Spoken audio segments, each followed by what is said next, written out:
Hi everybody, this is Peggy, and today I want to show you what I've done with the new Craft Concept embossing folders that have come out. I'm telling you, they are really cute, cute, cute. So what I've done is I put together 8 different cards, just showing you simple ways that you can use it, and then I want to show you about the new opening that's on the top of these. Now this is the first one, and this one's called Ransey's or Muttons, and it's all these little sheep. Is that too stinking cute? Let me bring this in a little closer. I'll try to bring each one in so you can see a little bit better. Isn't that cute? So what I did is I used coordination paper and then just sanded it, stamped myself a little lamb, and then the little words, I have an old typewriter and I just stamped "You okay?" and put that on there. So, and the folders are your regular A2 size, and they're just really a nice one. And what I want to show you toward the end of the video is the opening that they have in the top. I'll show you what we can do with that. So that's the first one I did.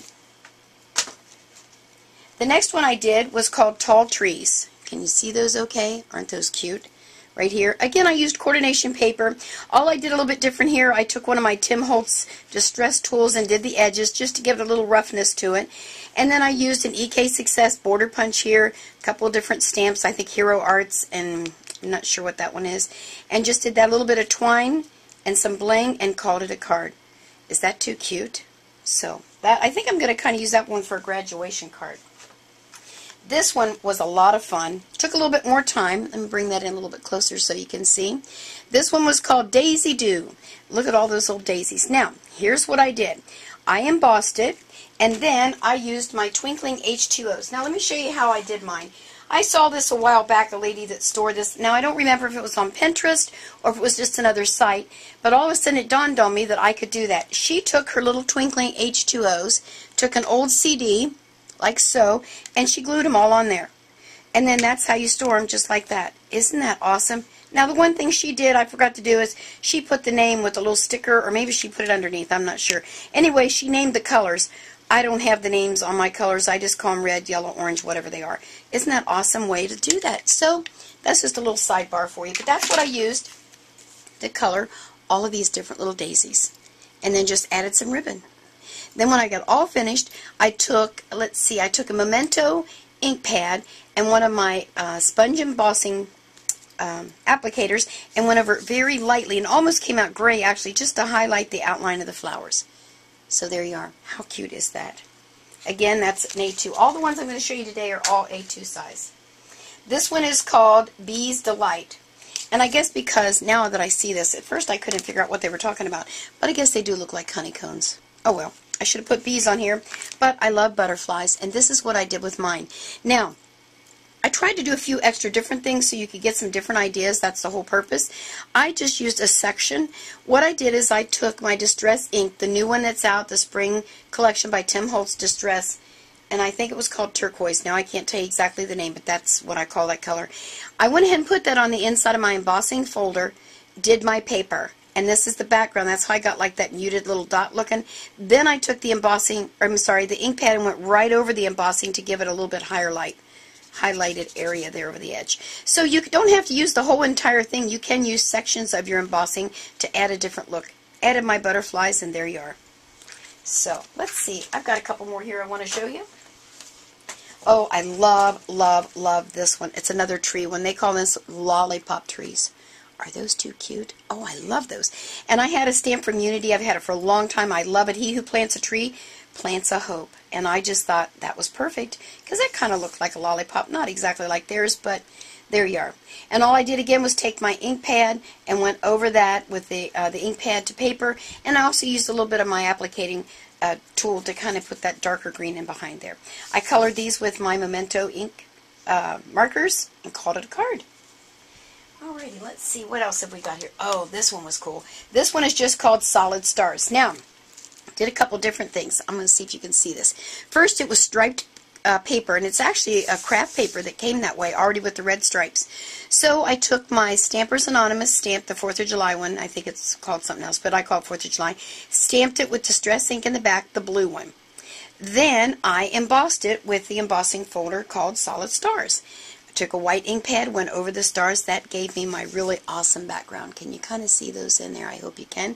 Then I pulled out the Uncle Sam, stamped him again with the dark blue ink, and I took one of the stars, cut it out, and I pop dotted it on his forehead.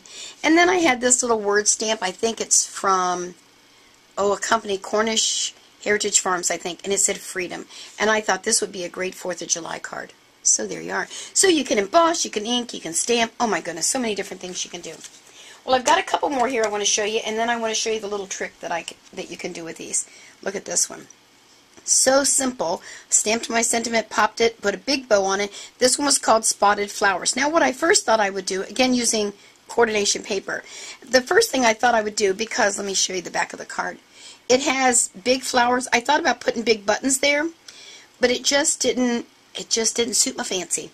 I just decided I needed a big silk bow on there, and that's what I came up with. And purple was good for that. You're so kind. So there you are. Now here's one more. This is the last card. This one turned out kind of funky. I had seen this in a book, and I can't tell you. I want to say it's Paper Crafters, but I'm not sure. But a lady did it with a bird and flowers, and I thought I needed a bird because of all this greenery in the background. This one's called Silver Fern. So again, using craft paper, I embossed it, went ink pad to paper, and did the green. Went on my Cricut machine, and I cut out the bird and the little twig leaf thing there. And then I pop dotted it to give it dimension. Took some white Claudine Hellmuth paint, gave it that white look around there like she had done in the book. Added my flowers, and I don't know where these flowers are from. I want to say they're Primas, but I'm not sure. And then I just had a little birthday wish and made a little tag out the side. I've seen this used a lot lately, and I called it a bird card. So there you are. Now let me straighten some things up and bring in my Cuttlebug and show you what you can do.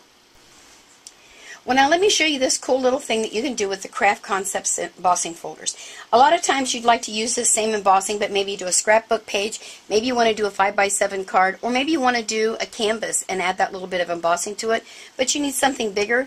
So they have put a slot in the top of here, and it's about 2 1/4 inches wide, thereabouts. So what I did is I took a piece of paper, you slide it through there, and you're going to emboss like normal.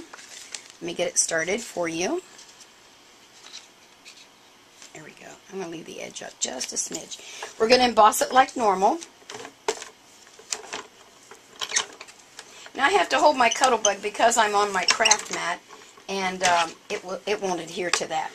Now, all I need to do is to lift that up, slide it up through there to the next section, making sure I get it in the center so my design is straight. I hope I did that right. I maybe could cut it a little bit wider. That's okay. And we're going to do the same thing again. Stick it back through there. And I'm using, for the Cuttlebug, if any of you aren't familiar, an A plate, a B plate, folder with the paper in it, and another B plate. Now, whatever die cut machine, embossing machine you use whatever sandwich you normally use for embossing.